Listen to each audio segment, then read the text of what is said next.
Ayan, so welcome back dito sa Toy TV Sports sa De Enrica YouTube channel. Well, mabilis ang reaction lamang po, no? Dahil nga napuwersa ng Meralco ang serye dyan po, papunta ng Batangas para sa Game 7. Ayan.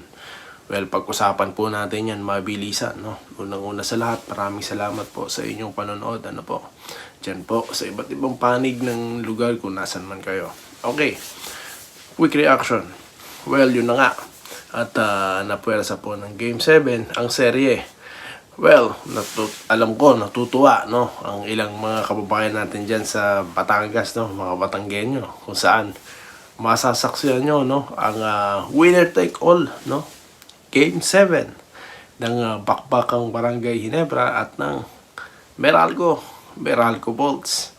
At yun na nga, winner take all. Kung sino ang manalo dyan, sila ang makakakuha ng ticket papunta sa finals kung saan makakabangga nila ang San Miguel Beermen na pinangunahan ni Bastos ni Junmar Pajardo at ni Terence Romeo. Joke lang Okay, so yun na nga. Kasi nga, nakita naman natin yung total display, no, ng magandang execution ng play ng Meralco. So, paano magandang execution? Kasi nga, ang Barangay Ginebra, malaki, no?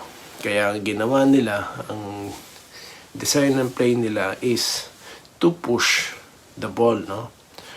Napakaraming beses natin nakita na talagang nag-initiate itong si Banchero, no? Ng fast break. Transition offense talaga sila, no? At any point, talagang doon nila dinadaling Ginebra. However, ang Ginebra naman po mabilis din naman ang kanilang reaction, no? Yung kanilang transition defense, no?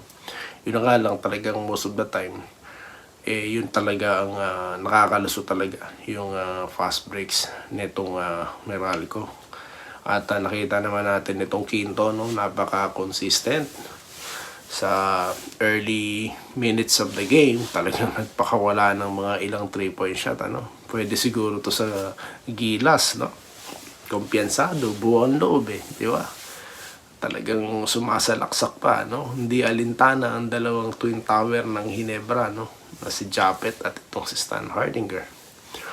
At yan po naging istorya ng laro, no? At nakita naman natin, tulad po ng ating laging nababanggit dito, no? Na talagang hindi papayag ang Meralco basta-basta, no? Talagang papalag sila, no? Sa panguna rin of course ng Gilas player na tong si Chris Newsome, ano? At Banjero na banggit natin kanina, no? Si Alain Maliksi, no? Na dating taga-barangay. Biruin mo yan. At maganda po ang play ng Meralco dahil nakita naman natin lahat po nakakahawak ng bola, nabibigyan ng chance, no? Para talagang makascore, makapag-contribute, no, sa kanilang team. At yun nating napansin dito. Parang nga nangyari sa kanila, small ball lineup, but solid, no? Hindi natin basta masabing small ball dahil si Bates is 6'8", 6'9", di ba? Si Almasan.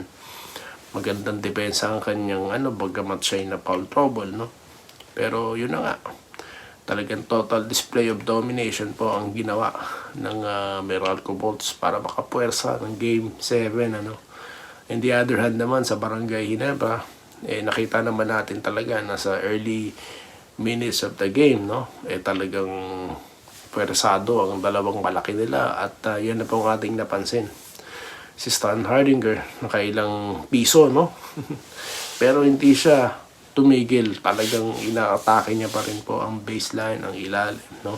Ganun din po si Japet, bagay na napansin ko na iyan po ang malaking improvement, no? Bagamat si Japet tumatanda, nagiging veterano, pero yung kanyang post game nag-improve kasi hindi, kung naalala niya po si Japet nung kanyang early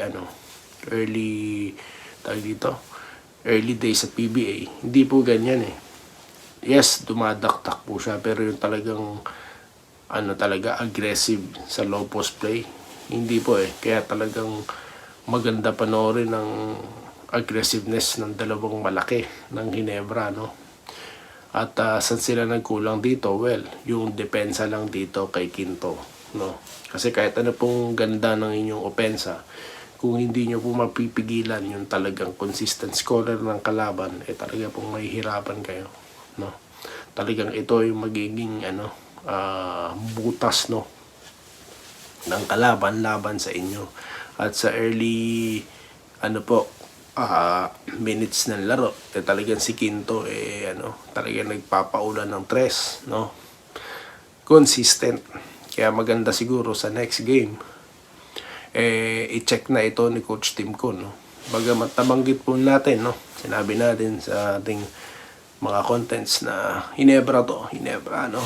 Pero basketball pa rin po talaga to, no? At sinabi ko naman sa inyo na talagang hindi papayag ang Meralco basta-basta lalaban. Papalag talaga sila. At okay lang, no? Kahit naman mapuwersa sa Game 7, Ginebra pa rin naman ang mananalo. Pinapasarap lang ng Ginebra yung laban. Palusot no? So yun na nga, maganda, at least magandang laban po ang ating napapanood, hindi tambakan, diktikan, at maganda pong tignan natin ang magiging adjustments sa play, no, sa depensa particularly ng Barangay Ginebra, no. Paano nila pipigilan, no, yung transition offense ng Meralco, kung paano nila babantayan, no, yung mga heroes ng kalaban, no. Ito nga si Quinto, sila Maliksi, no, at itong sila Banjero. So marami silang babantayan dito. At nagkakaroon nga ng parang mismatches kasi nga ang laro ng mga ito parang ini-stretch nila yung floor, no. At yun naman po talaga ginagawa ng mga small ball lineup. Talagang kukunin nila yung advantage, no, against big mans or big players ng kalaban. At napakaganda po in-exploit ng husto yan ng Meralco, no. So alam ko nakita na yan ng Grand Slam coach, veteranong coach na si Coach Tim Con. Kaya napakaganda pong abangan natin yung magiging adjustment niya, no, at ng buong coaching staff ng Ginebra. Well, bago po ang tip-off na yan, magko-content na naman po tayo. At yun na nga, yung play na sinabi ko, nakita nyo naman, talaga namang yun pa rin ang ginagamit ng Ginebra, no. Sa susunod, pag-usapan natin what will be the adjustments, no. Pagamat tamagit na natin dito ang ilan, more detail po sa susunod na content, no, bago tayo pumunta dyan sa Batangas. At maraming salamat, at yan lamang po ang ating napag-usapan ngayon. At magkikita-kita po tayo sa susunod na content dito lamang sa Day Enrica at Doy TV Sports muli. Maraming salamat sa inyong panonood. Salamat po sa panonood. Subscribe na para sa mga susunod na basketball at boxing videos.